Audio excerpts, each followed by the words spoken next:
आज इस वीडियो में हम सीखेंगे कि किस तरह से हम टैली प्राइम में स्टैंडर्ड रेट सेट कर सकते हैं किसी भी स्टॉक आइटम का। तो उससे पहले हम इसका थोड़ा सा थ्योरी समझते हैं, फिर उसके बाद जस्ट हम प्रैक्टिकल देखेंगे। तो हम जो सीखेंगे क्या, टैली प्राइम में स्टैंडर्ड रेट सेट करना।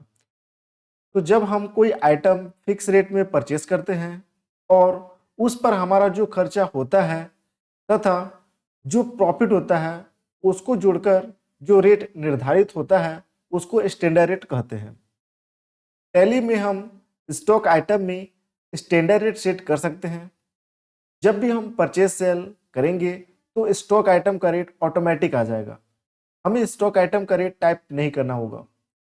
लेकिन हम चाहे तो उस रेट को अपने हिसाब से भी चेंज कर सकते हैं।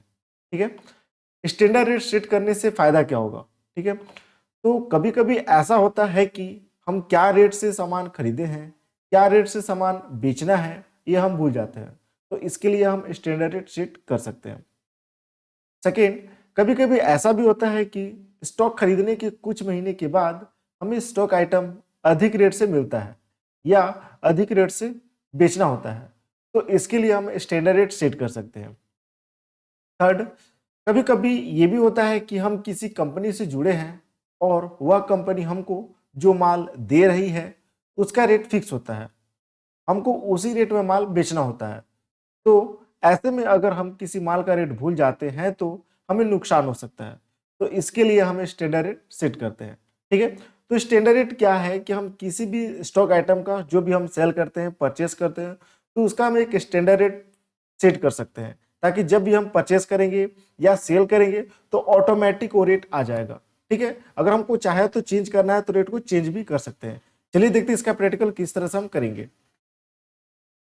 तो हम यहाँ पास टैली ओपन कर लिए, यहाँ पास हम कंपनी पहले से बना के रखे हैं। अब यहाँ पास हम स्टॉक आइटम बनाते हैं। तो जस्ट हम यहाँ पास क्रिएट में गए, क्रिएट में जाने के बाद हमको यहाँ पास स्टॉक आइटम बनाना है, तो यहाँ पास हम जस्ट स्टॉक आइटम बनाएंगे। यहाँ पास स्टॉक आइटम में गए। अब यहाँ पास स्टॉक आइटम बनाने से पहले हमको कुछ कॉन्फ़िगरेशन करना पड़ेगा। इसके लिए जस्ट कीबोर्ड से F12 बटन प्रेस करना है। तो कीबोर्ड से जस्ट F12 बटन प्रेस करने के बाद यहाँ से ये दोनों ऑप्शन को यस कर लेंगे। अब यहाँ पर जस्ट हमको नीचे आना है और यहाँ एक ऑप्शन शो करेगा, provide standard buying and selling rates. इस ऑप्शन को हमको करना क्या है, यस, क्योंकि इसी के थ्रू हम स्टैंडर्ड रेट सेट कर सकते हैं।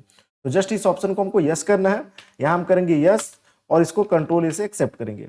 ठीक है, अब यहाँ पास जो भी आइटम होगा, जैसा हम यहाँ पास बना लेते हैं लैपटॉप, लैपटॉप बना लिए, एंटर करेंगे और यहाँ जस्ट इसको हम डाल लेते हैं पीस में। इसको जैसे पीस में डालेंगे तो यहाँ पास एक ऑप्शन आएगा सीट स्टैंडर्ड रेट्स। ठीक है, इस ऑप्शन को हमको यस करना है क्योंकि इसमें स्टैंडर्ड रेट हमको सेट करना है। वाई करते हुए एंटर करेंगे। ठीक है, अब यहाँ पास स्टैंडर्ड रेट सेट कर सकते हैं। यहाँ पास स्टैंडर्ड कॉस्ट हो गया और यहाँ देखिए स्टैंडर्ड सेलिंग प्राइस, मतलब जो आप सेल करेंगे उसका रेट इधर सेट करेंगे और जो आप परचेस कर रहे हैं, ठीक है, उसका रेट इधर सेट करेंगे। ठीक है, तो कब से यहाँ पास जैसे एप्लीकेबल फ्रॉम कब से आपको रेट सेट करना है, यहाँ पास डेट डालेंगे। तो जैसे हम डेट डाले थे 1 अप्रैल ही, और 1 अप्रैल को जैसे हम मान चले लैपटॉप खरीदेंगे तो उसका जो रेट हमको मिलेगा जैसे 20,000 हमको रेट में मिलेगा। ठीक है, एंटर करेंगे। अब यहाँ पास मई से हो रहा है कि क्या हो रहा है कि रेट इसका बढ़ रहा है, तो हम यहाँ पास जैसे 1 मई किए और इसका रेट हो रहा है 25,000 हो रहा है। ठीक है, ये हमारा क्या हो गया कि जो हम परचेस कर रहे हैं उसका रेट यहाँ पास सेट हो गया। ठीक है, एंटर करते हुए आगे बढ़ेंगे, फिर यहाँ पास स्टैंडर्ड सेलिंग प्राइस में आएंगे। अब हम जो सेल करेंगे उसका रेट क्या होना चाहिए, तो जैसे हम जो सेल करेंगे 1 अप्रैल को सेल करेंगे तो इसका जो रेट होगा 25,000 रेट होगा लैपटॉप का। ठीक है, उसके बाद जब हम मई में सेल करेंगे तो इसका जो रेट हो जाएगा 30,000 सेल हो जाएगा। ठीक है, हम यहाँ पास ये 30,000 डाल दिए। ठीक है, एंटर करेंगे। ठीक, यहाँ पर जस्ट हम जो परचेस कर रहे हैं उसका रेट हो जाएगा और जो हम सेल कर रहे हैं उसका रेट यहाँ पास हो जाएगा। अब जस्ट यहाँ पास एंटर करते हुए हम जस्ट यहाँ पास कर लेंगे इसको एक्सेप्ट। ये हमारे पास ये हो चुका, रेट हम सेट कर दिए। उसी तरह कोई और स्टॉक आइटम होगा तो उसका स्टॉक आइटम का नाम देकर जस्ट उसका रेट सेट करेंगे।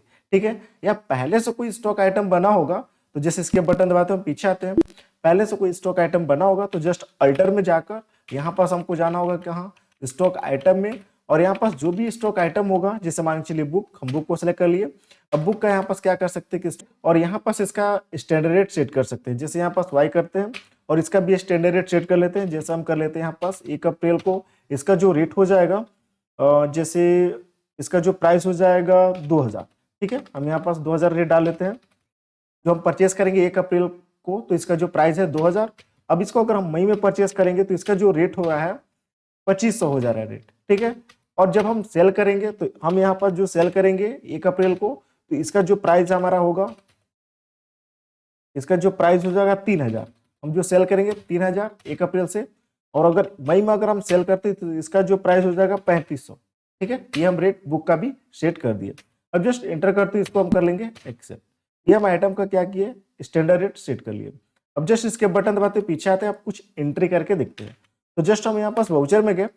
अब सबसे पहले परचेस का एंट्री करते हैं, तो F9 बटन प्रेस करेंगे तो यहाँ पास परचेस वाउचर आ गया। F2 बटन दबाते हुए यहाँ पास डेट सही करेंगे, जैसे हम 1/4 कर लिए। यहाँ पास इनवॉइस नंबर डाल देंगे। अब पार्टी अकाउंट नेम में यहाँ कैश भी कर सकते हैं, किसी पार्टी को सिलेक्ट भी कर सकते हैं। तो जैसे हम कैश सेलेक्ट करते हैं और जस्ट यहाँ पास एंटर करते हुए आगे बढ़ेंगे। और जैसे परचेस, अब यहाँ पर जैसे हम लैपटॉप परचेस कर रहे हैं, ठीक है, लैपटॉप परचेस कर रहे हैं, जैसे 5 पीस हम लैपटॉप परचेस कर रहे हैं। तो देखिए यहाँ पास ऑटोमेटिक यहाँ पास रेट आ चुका, ठीक। डेट क्या है 1 अप्रैल। हम यहाँ पास सेट किए थे क्या कि अगर हम परचेस करेंगे तो उसका जो रेट होगा हमको 20,000 के रेट से मिलेगा। 1 अप्रैल को परचेस करते हैं तो रेट यहाँ पास देखिए आ चुका। 5 पीस हम खरीद रहे हैं 20,000 के रेट से। हम चाहे तो यहाँ पास रेट चेंज भी कर सकते हैं, ठीक है, रेट टाइप भी कर सकते हैं, लेकिन यहाँ पास रेट जो हम सेट किए हैं, जो स्टैंडर्ड रेट डाले हैं, ये ऑटोमेटिक ले लिया, ठीक है। जस्ट एंटर करते इसको हम कर लेते हैं। उसी तरह जस्ट बुक भी ले लेते हैं, जैसे बुक यहाँ पास किए। अब बुक जैसे मान के चलिए कि हम यहाँ पास ले रहे हैं 5 पीस, ठीक। तो देखिए यहाँ पास 1 अप्रैल का यहाँ पास जो बुक हम सेट किए थे, देखिए कितना 2000 रेट यहाँ पास आ चुका बुक का, ठीक है। अब इसको एंटर करते हम कर लेते हैं यहाँ पास क्या एक्सेप्ट। ये हमारे पास परचेस का एंट्री हो चुका। जो हम स्टैंडर्ड रेट सेट किए थे वो रेट ऑटोमेटिक आ गया। उसी तरह सेल भी करते हैं, जैसे हम यहाँ पास फिर से F8 बटन दबाते हैं तो यहाँ पास ये सेल आ चुका, ठीक है। अब यहाँ पास जैसे फिर से हम यहाँ पास कैश ले लेते हैं और डेट सबसे पहले सही कर लेते हैं। F2 बटन दबाते हैं, हम डेट यहाँ पास 1/4 कर लेते हैं और यहाँ सेल कर लिए। अब जैसे हम लैपटॉप, ठीक है, लैपटॉप हम सेल कर रहे हैं, कितना 5 पीस हम सेल कर रहे हैं, ठीक। तो देखिए यहाँ पर जब हम सेल कर रहे हैं तो यहाँ भी इसका स्टैंडर्ड रेट आ चुका है, जो हम सेट किए थे 25,000 सेट किए थे, यहाँ पास 25,000 आ चुका, ठीक है। उसी तरह एंटर करते हुए आगे बढ़ेंगे और जैसे हम बुक ले लेते हैं, यहाँ पर जैसे बुक हम जैसे 5 पीस सेल कर रहे हैं तो देखिए इसका रेट भी यहाँ पास आ गया। 3000 रेट हम सेट किए थे क्या 1 अप्रैल, ठीक है। अप्रैल मंथ में अगर हम सेल करते हैं तो इसका जो रेट है 3000, ठीक है। एंटर करते इसको भी हम कर लेते हैं एक्सेप्ट। ये हमारे पास ये हो चुका, ठीक है। उसी तरह फिर से हम परचेस करते हैं। सबसे पहले डेट हम डालेंगे, F2 बटन दबाएंगे और यहाँ जैसे हम डेट 2 मई डाल लेते हैं, ठीक है। 2 मई हम यहाँ पास डालिए। इनवॉइस नंबर यहाँ पास डाल लेते हैं और यहाँ से जस्ट कैश हम कर लेते हैं और यहाँ से परचेस। अब जैसे फिर से हम लैपटॉप परचेस कर रहे हैं, ठीक, लैपटॉप कितना, तो जैसे 5 पीस हम फिर से परचेस कर रहे हैं। तो अब देखिए यहाँ पास इसका जो रेट आ गया कितना 25,000, ठीक है, क्योंकि मई मंथ में हम रेट सेट किए थे इसका कितना 25,000। अगर हम परचेस करते हैं तो इसका जो रेट होगा 25,000 रेट होगा। यहाँ पास स्टैंडर्ड रेट इसका आ चुका, ठीक है। अगर हमको इसका रेट चेंज करना है तो जस्ट हम यहाँ पास रेट टाइप भी कर सकते हैं, ठीक है। तो जैसे हमको नहीं चेंज करना है, एंटर करते आगे बढ़ते हैं। उसी तरह जैसे बुक ले लेते हैं। अब बुक जैसे फिर से हम 5 पीस परचेस करते हैं तो अब देखिए इसका रेट कितना आ गया 2500 आ गया। क्यों, क्योंकि यहाँ पास मई मंथ में हम इसका जो रेट सेट किए थे जब परचेस करेंगे तो 2500 के रेट से परचेस करेंगे। यहाँ पास देखिए यहाँ पास ये आ चुका है, ठीक है। उसी तरह पर जस्ट इसको हम कर लेते हैं एक्सेप्ट। ये हमारे पास हो चुका। उसी तरह फिर अगर सेल करते हैं, जैसे F8 बटन दबाते हैं, यहाँ पास सेल वाउचर आ गया। F2 बटन दबाते हुए हम डेट सही कर लेते हैं, जैसे डेट हम डाल लेते हैं यहाँ पास क्या 2/5, ठीक, ये डेट डालिए। कैश करते हैं और यहाँ से हम जैसे सेल और फिर से जैसे लैपटॉप हम सेल करते हैं। मई मंथ में हम लैपटॉप सेल कर रहे हैं तो जैसे 5 पीस हम सेल करते हैं। अब देखिए इसका जो प्राइस आ गया कितना 30,000। क्यों, क्योंकि इसका हम स्टैंडर्ड रेट सेट करके रखे थे, मई मंथ में हम जब सेल करेंगे तो ये 30,000 के रेट से सेल हो, ठीक है। यहाँ पास आ चुका। उसी तरह जैसे हम यहाँ पास बुक अगर फिर से सेल करते हैं, जैसे बुक 5 पीस, अब देखिए इसका जो रेट आ गया कितना 3500 आ चुका, ठीक है। अगर रेट अगर हमको चेंज करना है तो हम रेट यहाँ पास टाइप भी कर सकते हैं, ठीक। अब इसको हम कर लेते हैं एक्सेप्ट, ठीक है।